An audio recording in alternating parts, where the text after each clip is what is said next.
Welcome back. This is part two. If you didn't see part one, this will be a little harder, but basically we're trying to address the question, is it unpatriotic, i.e. is it un-Rwandan, un-German, or un-American to study the dark parts of our history? Excuse me. And this is my takeaway, and I'd love to hear yours.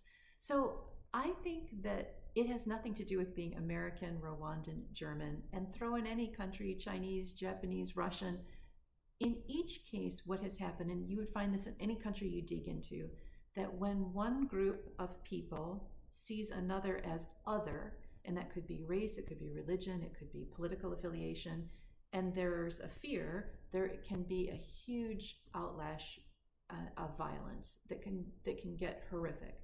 And it seems to me that the woman in Rwanda that said, I don't see it as just sad, I see it as how far we've come, I think that makes sense to me, because I think what she's saying is a country that recognizes that our human nature, not our American nature, Rwandan, German, etc., but human nature is that, again, when frightened, we can lash out, and when we don't see people, as instead we see them as other, terrible things can happen.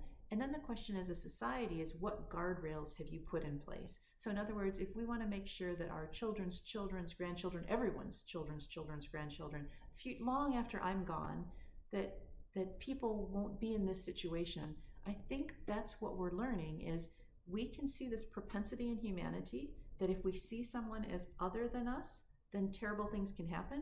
So we use these examples as, look at this. This has happened. This has happened in the 1700s with slavery. This has happened in World War II, Auschwitz. This happened in 1994 in Rwanda.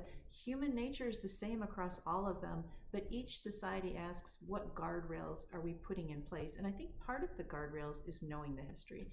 And that has nothing to do with feeling guilt for your country. It's just part of human nature. And to be actually proud, as she was, for all the guardrails that any country has put into place for the future of those of the people of that country. Anyway, that's my takeaway. Let me know yours, and thanks for letting me share, always.